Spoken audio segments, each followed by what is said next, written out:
Raising kids is never easy. Some people think it's harder than ever in today's society. The Bible gives guidelines to families. Children, obey your parents. But also, fathers, don't discourage your children. Are these guidelines relevant today? Living Truth takes to the streets to find out what parents think about biblical principles of parenting. Going to church is a big part of our family. I mean, we try to go as often as we can. We find that as a family, it grounds us, it keeps us together, and certainly we were brought up with the faith, and we want to pass that on to our children for the next generation. I pass along a lot of the things that I knew when I was little, like for us it would be the Ten Commandments and things like that. So basic rules of how what values your children should have. I think at this stage it's setting an important pattern, a pattern of prayer and music and meeting community, even at this stage.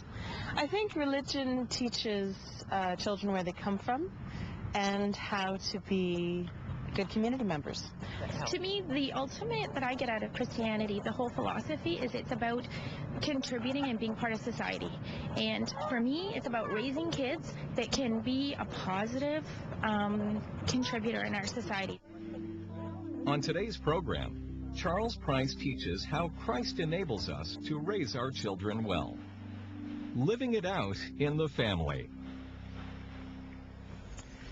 If you've got your Bible this morning, I'm going to ask you to turn to the book of Colossians and chapter 3. I'm going to read only 2 verses in just a moment. If you've been with us, you'll know in recent weeks we've been looking into this letter of Paul to the Colossians, and having first given the doctrinal section of this letter, which was Paul's pattern in all his letters, to explain what it means to be united to Christ and all the implications of that, he then talks about the practical section, the outworking of this in daily life. And today I want to read just 2 verses in which he talks about the family, about children and fathers. Verses 20 and 21, he says, "Children, obey your parents in everything, for this pleases the Lord. Fathers, do not embitter your children, or they will become discouraged."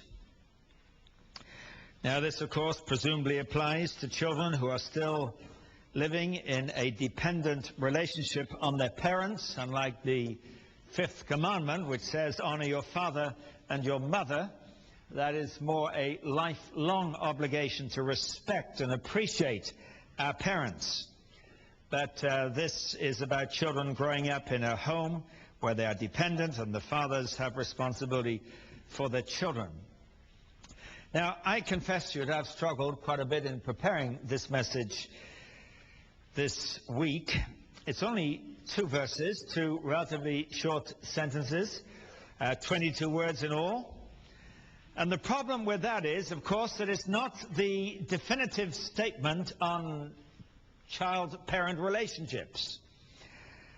Even what it does say opens up all kinds of issues that are not addressed here, but which come to our minds as we look at it. For instance, when he says, "Children, obey your parents in everything," Paul has very important reasons for saying that, which we'll talk about in a few minutes. But what about situations where a child's spirit is crushed by dominating parents or dominating father? And he doesn't address that, though there are likely to be people here this morning, and you have grown up in that environment, and it's left damage in your life. When he says, "Fathers, do not embitter your children," what about times when there is no father on the scene? I'll comment on that in just a few minutes as well. Therefore, we cannot cover all the important issues about family life that this brings up by mentioning this, and I've probably torn up my notes and revised my notes more than any other message this week because of the whole range of things that come up here that would be good to address, but which we haven't got time to address. So I'm going to limit myself to the text itself.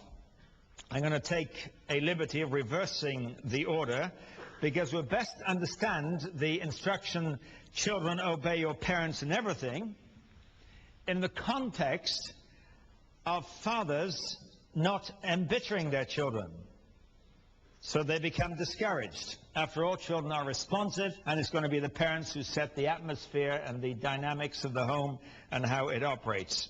We have, of course, to teach our children to obey. It's not instinctive to them. Of course it isn't. In fact, quite the reverse is instinctive to them. But when Paul wrote to Timothy about somebody wanting to be an overseer, an elder in the church, one of the things he says about this person is that he must manage his own family well and see that his children obey him with proper respect. So he says, fathers, you are responsible for this. And children have to learn obedience, and parents are responsible to teach it. And so that's why I'm going to reverse the order here and talk about what he says to fathers, first of all, and then what he says to children in response to what fathers are doing, or parents are doing. So let's first of all talk about things about fathers that are here in these verses. Fathers, do not embitter your children, or they'll become discouraged. The two strong words here, embitter and discouraged. The word embitter, of course, means to arouse bitter feelings. Pretty straightforward as a definition. The word discourage, according to my dictionary, is to deprive someone of courage, of confidence, and of energy. In other words, these are words about disappointment, about disillusionment, and about a lack of hope. Now, we might expect this to be more readily the consequence of absent fathers, rather than present fathers. Fathers and mothers have different roles in their children's lives, certainly psychologically.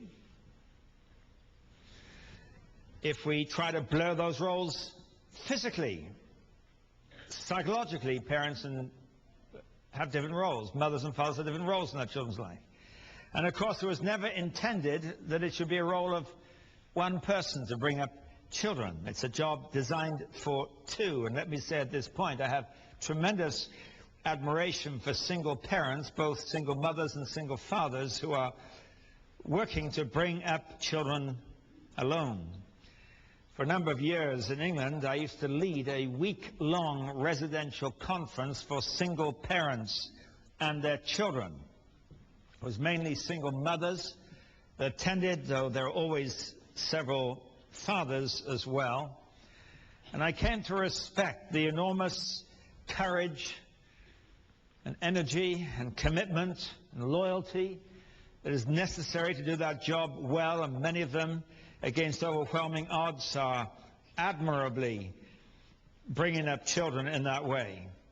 I learned very quickly that widows whose husband or wife has died, and divorced, separated, or never married single parents face very different issues. It seemed to me that an absent living father was much tougher to deal with than a deceased father. On the one hand, the absent living father might be guilty of neglect, and the ex-spouse and the children develop a bitterness over that, where there is no input into the lives of the children, in many cases like that. On the other hand, there are absent fathers who, when they do turn up as Santa Claus with all kinds of presents and trips and good times for the children that the mothers are unable to do themselves. And again, it distorts the whole family dynamics and relationships and creates enormous difficulties. And I just want to say that, we won't have time to say more about this, that there may be single parents here, there will be single parents here, and life for you is not easy, not intended to be that way, and so many of you are doing an admirable job in the difficult circumstances, the time-consuming demands that are on you in bringing up children alone. The opposite of disappointment and disillusionment and lack of hope, which Paul warns fathers not to bring to their children, is giving our children expectation and encouragement and hope. You see, the goal of good parenting is to rear children who are not discouraged, who are full of hope, and whose hearts are free to pursue those hopes. Now, of course, there's nothing distinctly Christian about that statement. Most wise parents bring their children up with similar objectives. But here there is a difference. Paul is writing about the outworking of our union with Christ when Christ has become the source of our wisdom and understanding. He's talked about that earlier. And he's talked already in this letter several times about the word hope. Now, I know the word hope doesn't appear in the verse here to fathers, but the idea of hope does very much. And hope has been talked about. It's probably an underrated quality. You know, Paul elsewhere says these three remain: faith, love, and hope. And he goes on to say in that passage, and the greatest of these is love. Well, we understand that statement. We also understand the value of faith, and sometimes we don't equally value the importance of hope. Hope, I suggest to you, is looking forward to the future in such a way that gives confidence in the present. It is a forward-looking expectation that enables us to live within the present, whatever the present is like. Here in the letter to Colossians, Paul has talked about the faith and love that spring from hope. That is, he says there, our hope, our confidence about the future is the source of our faith and our love. In chapter 1 also, he says there, continue in your faith, established and firm, not moved from the hope that's held out for you in the gospel. In verse 27, Christ in you is your hope of the future, the glory that God is working out in your life. Elsewhere in 1 Thessalonians chapter 1, he talks about your work produced by faith, your labor prompted by love, and your endurance inspired by hope in our Lord Jesus Christ. I like that phrase, your endurance inspired by hope. Your stickability is inspired by hope. And hope is the opposite of discouragement and the opposite of disappointment. And the question is, where then to encourage our children to place their hope? And of course, in the context of this letter, we encourage our children to place their hope in God. You see, parents without Christ will give their children hope, but very often in the wrong things. They'll give them hope, for an example, in a good education as being the key to their future. They'll give them hope in professional success as the key to their satisfaction.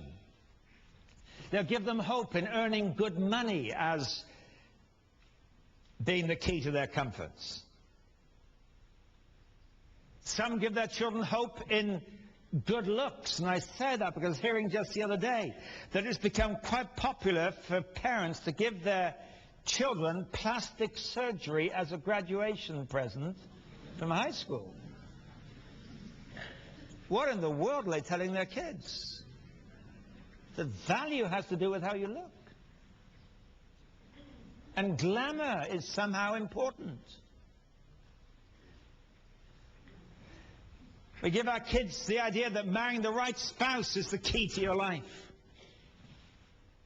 Now, many of these things are entirely valid. A good education, of course, success in careers, these are valid things at all. But what if your kids are not academically inclined, and not every child is?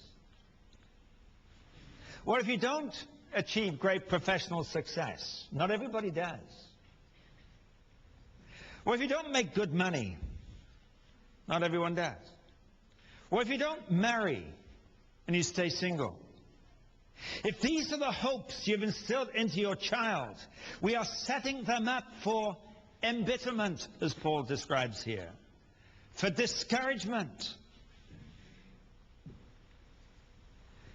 I worked for many years with college-age students, and I've sat and talked to many who are living with the fact that they are disappointing their parents because they've had instilled into them expectations. And I'm talking, sadly, in many cases, about Christian parents, Christian families.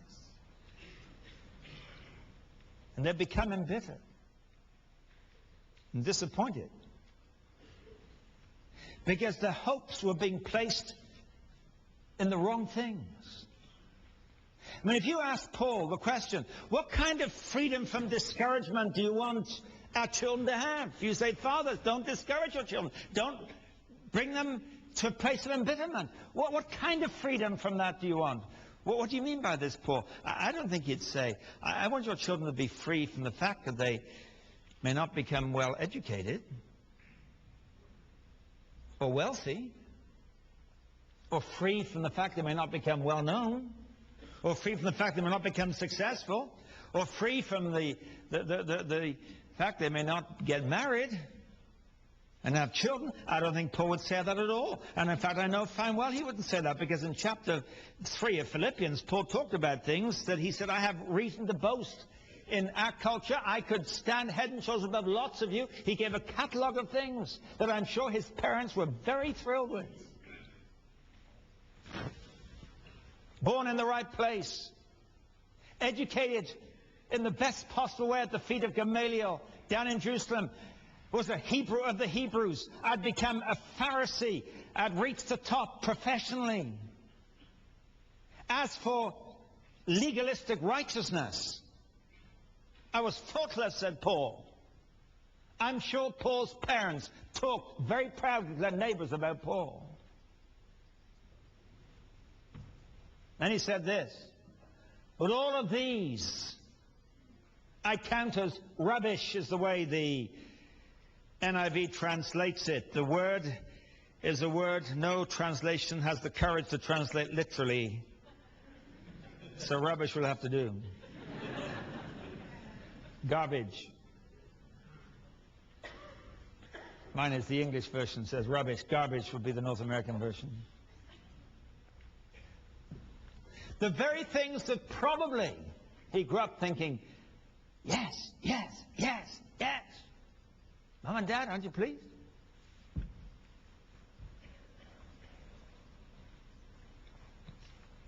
I think if you said to Paul, what kind of freedom from discouragement do you want your children, our children to have? I think you'd say, I want them to be free from the discouragement that God is not guiding them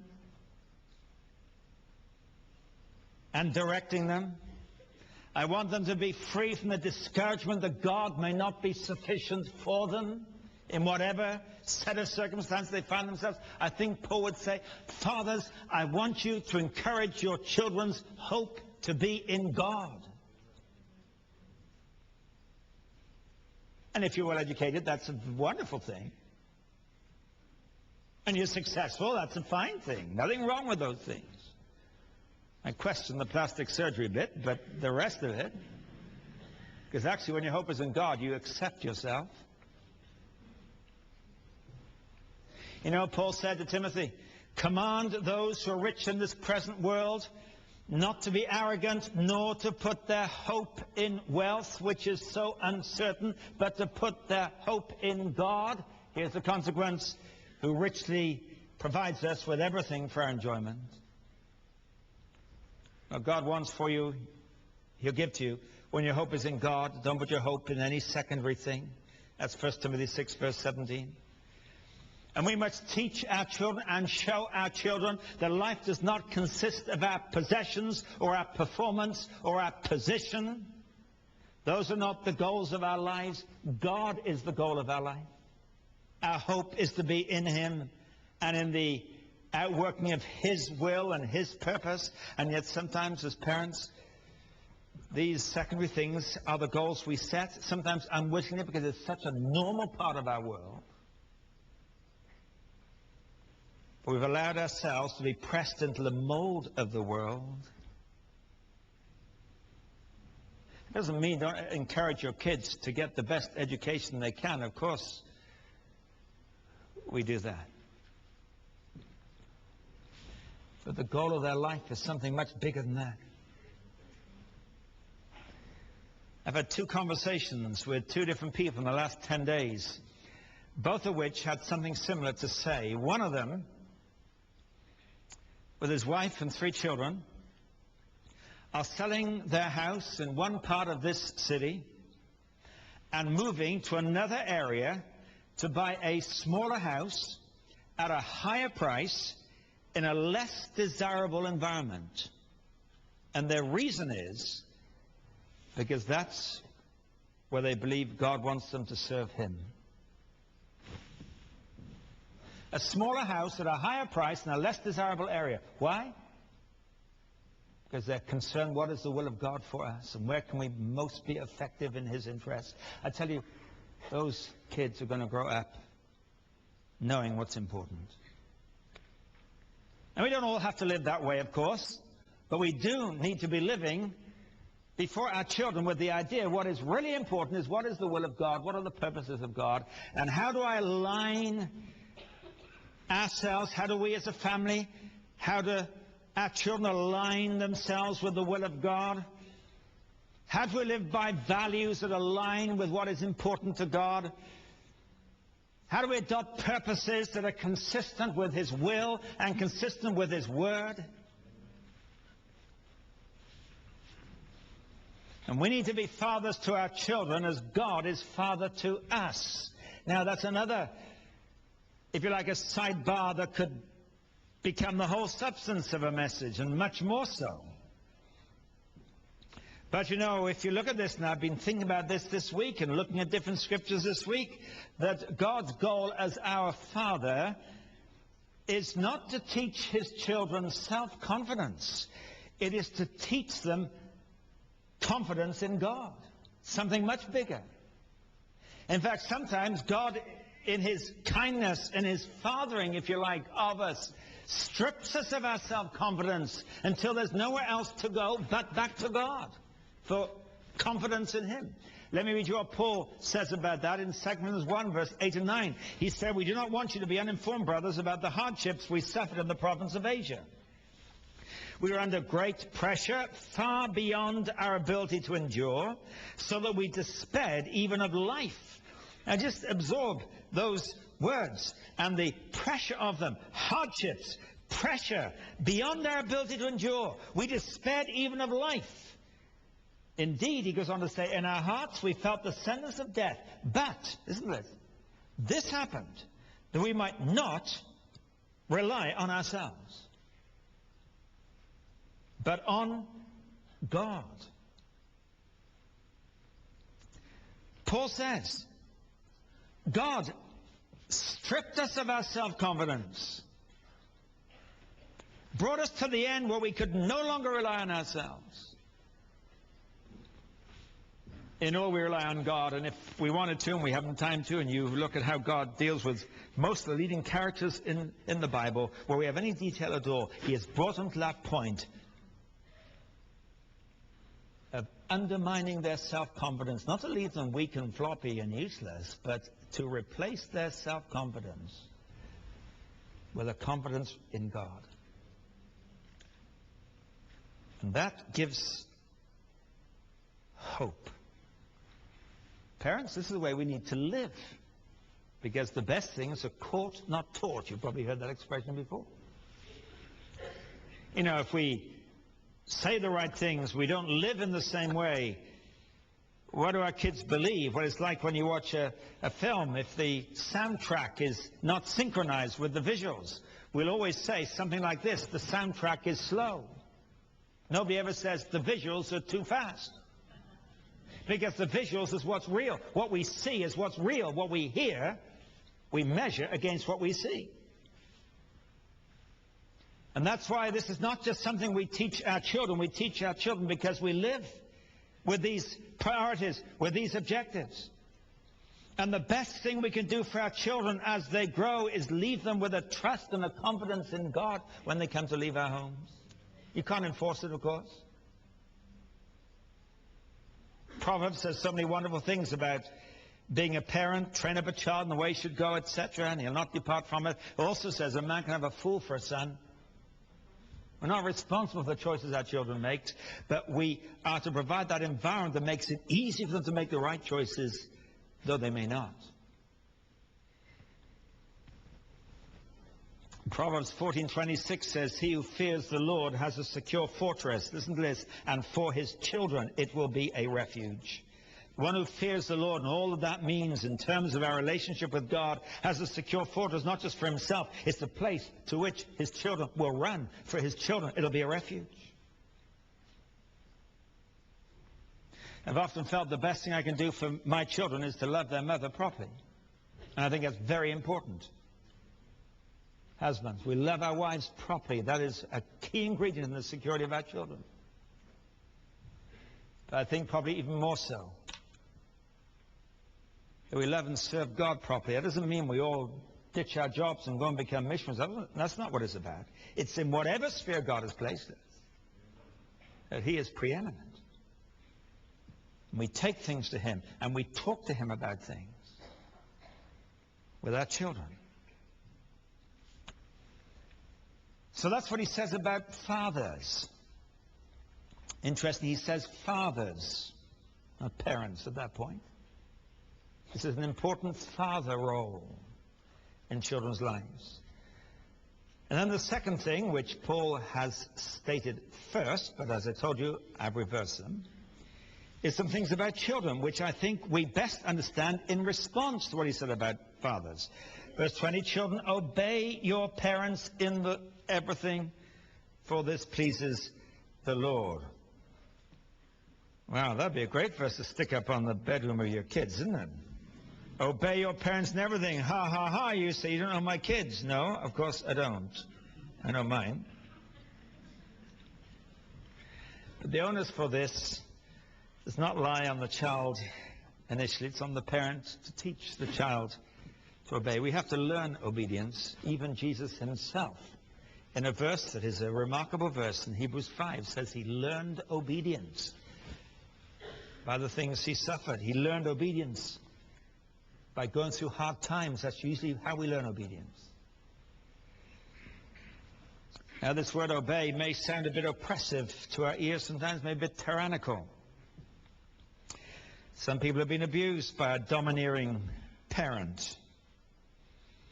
But this is in the context where there is love, encouragement, communication, understanding, where there's conversation. Children need to talk.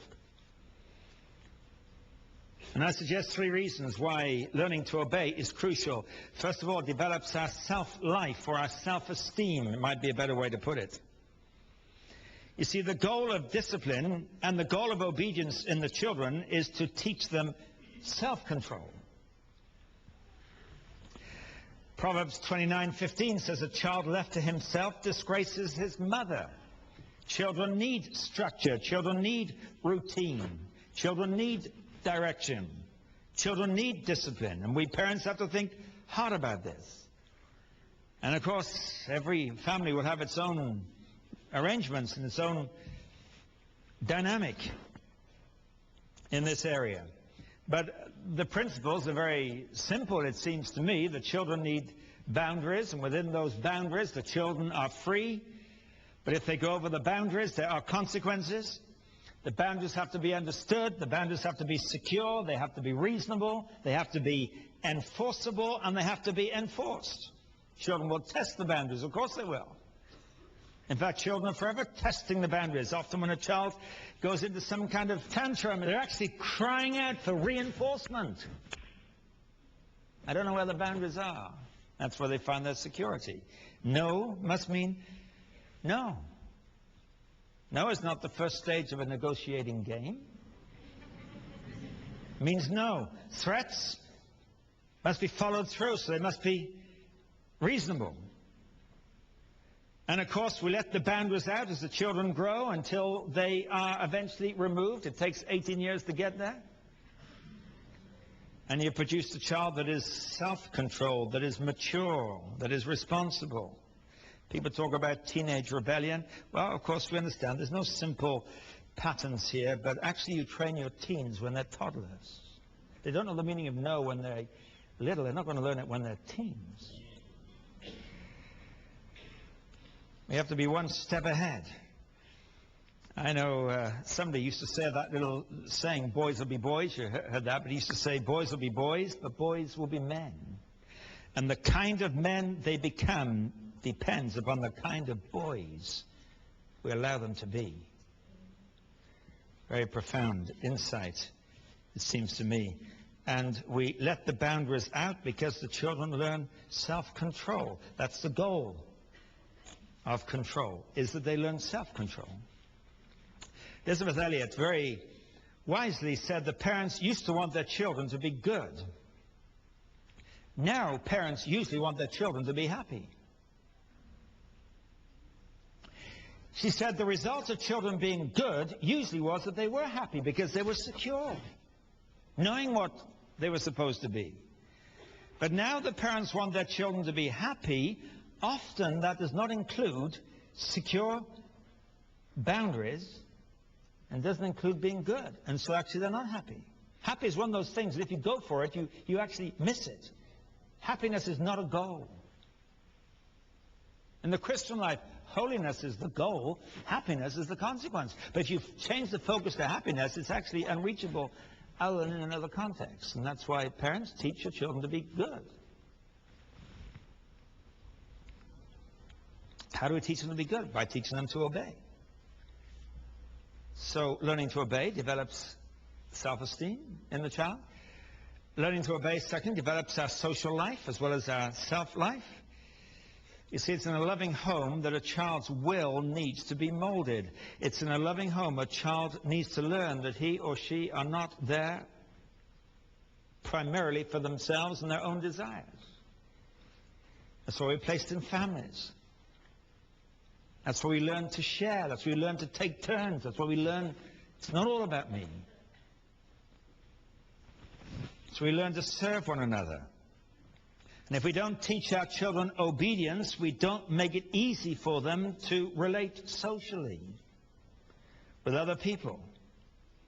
And we don't teach our children obedience, we're prolonging the awful task that others will have to pick up later. Sometimes teachers have to pick it up. Sometimes the future spouse is going to have to pick it up.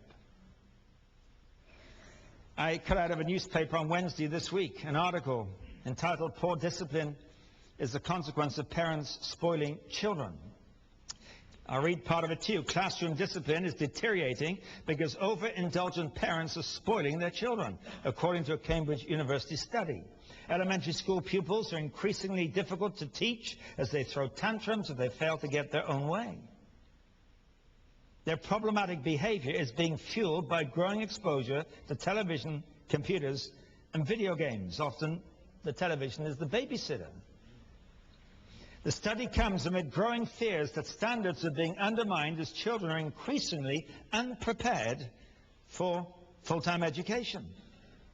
The report says a small but significant number of parents fail to control their children in the face of mounting commercial pressures.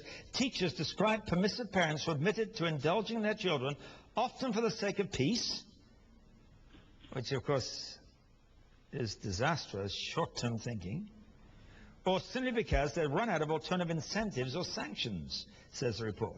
Elementary schools reported problems with parents who are often unable to deal with their own children's behavior and could be highly confrontational, sometimes resorting to violence in protecting their children's interests.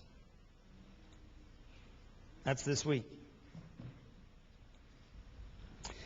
We raise our children to become healthy, wholesome adults who themselves will become good husbands to wives, or good wives to their husbands, good parents to their children, good citizens, good workers, good colleagues.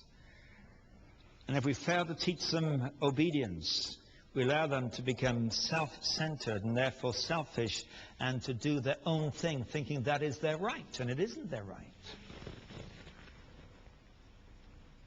And we create huge problems for they themselves when they enter into marriage and family and adult life. So learn to obey develops our social life, and learn to obey develops our spiritual life. Notice why children are to obey. In verse 20, children, obey your parents in everything, for this pleases the Lord, he says. You know, in Ephesians 5, Paul says, find out what pleases the Lord. Well, here's a good place to start. This pleases the Lord, that children learn obedience. Here's the place to start. Because this word obey is crucial in the scripture, and I can give you lots of references when God spoke to the nation of Israel. Exodus 19, if you obey me fully and keep my covenant, then out of all the nations you'll be my treasured possession. To many individuals, here's one example to Joshua, be careful to obey all the law my servant Moses gave you. Don't turn to the right or to the left.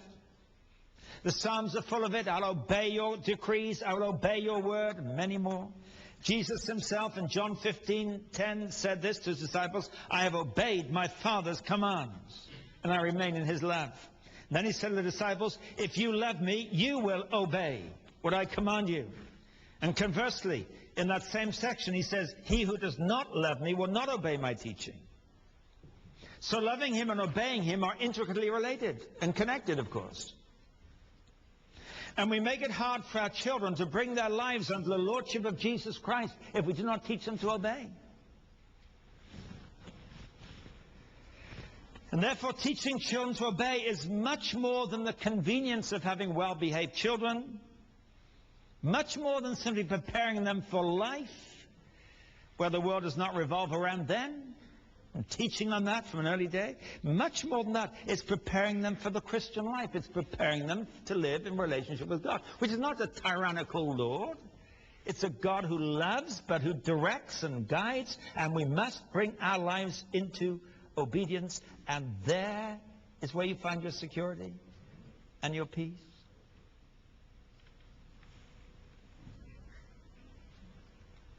And all of this, of course, in the context of love and kindness, and I'll tell you a forgotten element, it seems, in our busy, busy world, is in the context of time given to our children. Let me read another newspaper article I cut out. It says, the belief that time is money has become the driving force of modern life. To children, however, time equals love. It is the worst indictment of our age that we spend so little time with our children to instill good behavior by example and instruction. Research suggests that children would choose to have more of their parents' time above the highest standard of living in the world. Splashing out of birthdays and Christmas in an attempt to make up for the last year is a waste of money. Children need adults to play. This makes the child feel wanted and loved, creating a healthy self-confidence that is the basis of good behavior. If time is love, absence is the most basic form of abuse. It says a lot more about that, but let me read you a closing section. The simple test of love is that we choose to put the loved one's interests above our own. We've been too wedded to our own comfort, to our careers, to our personal fulfillment to get to grips with our parenting demands. We're not bad people, but we have been worse parents than we need to be. Children are traditional. All they need is love, and all the love they need is time. It's a newspaper article written by Dr. Rosalind Miles. You know, we have created two categories of time. One of them we call quality time. Kids don't understand that, nor do they recognize it. It's just time. And Paul says, fathers, don't embitter your children. Don't give them a reason to grow up with bitterness. Bitterness, you see, is a deeply rooted poison. It's hard to get out. And fathers, he says, you may leave this as a legacy in your child. Don't embitter your children so they're becoming discouraged. In other words, fathers, give your children hope, encouragement. From that will come their confidence to live in dependence on God. And children, obey your parents. This pleases the Lord. Parenting is one of the great privileges, one of the greatest privileges in the world. It's also one of the greatest challenges in the world. It's one of the most demanding things in the world. It's one of the most expensive things in the world. It's one of the most joyful things in the world.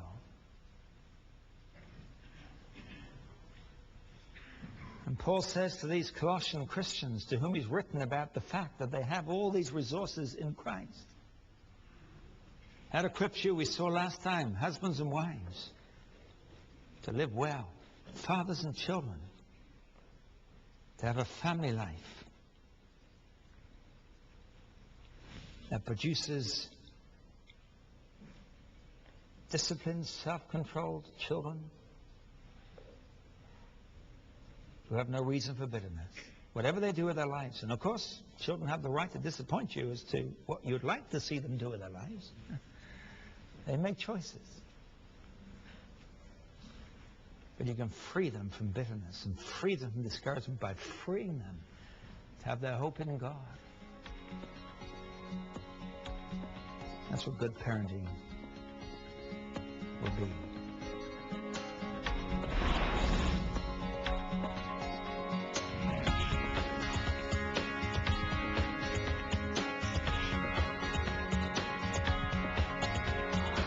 Thank you for joining Charles Price on today's program. Join us next week for another topic from the series Colossians, Staying on Track. Charles Price teaches on living it out at work.